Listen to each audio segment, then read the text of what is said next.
Welcome to JLTV 7 news.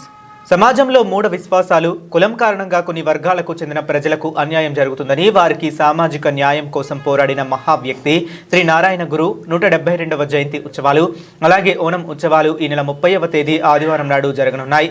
అత్యంత ఘనంగా వైభవంగా ఆయా ఉత్సవాలు పెద్ద ఎత్తున నిర్వహించేందుకు SNECS హైదరాబాద్ శాఖ ప్రధాన కార్యదర్శి సెంథిల్ కుమార్ తెలిపారు.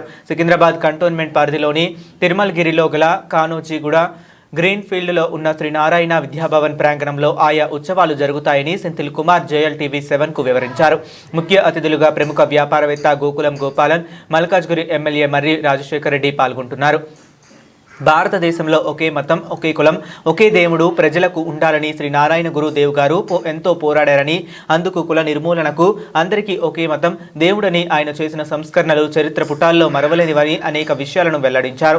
కేరళ రాష్ట్రంలో జన్మించిన ఆయన ఆశయాలకు అనుగుణంగా ప్రతి ఏటా శ్రీ నారాయణ గురుదేవ్ జయంతి ఉత్సవాలు నిర్వహించడంతో పాటు ఓనం ఉత్సవాలు కూడా నిర్వహిస్తున్నామని సెంథిల్ కుమార్ పేర్కొన్నారు. తెలంగాణ, ఆంధ్రప్రదేశ్ రాష్ట్రాలలో ఉన్న కేరళ ప్రజలే కాకుండా ఇతర వర్గాల ప్రజలు, భక్తులు ఈ ఉత్సవాల్లో అధిక సంఖ్యలో పాల్గొంటారు. అయితే ఓనం పండుగ అంటే ఎంతో కన్నుల పండుగగా ముచ్చటగా జరుగుతుందని, అందుకు శ్రీ నారాయణ గురుదేవ్ జయంతి, ఓనం ఉత్సవాలను చూసి తీరాల్సిందే మరి.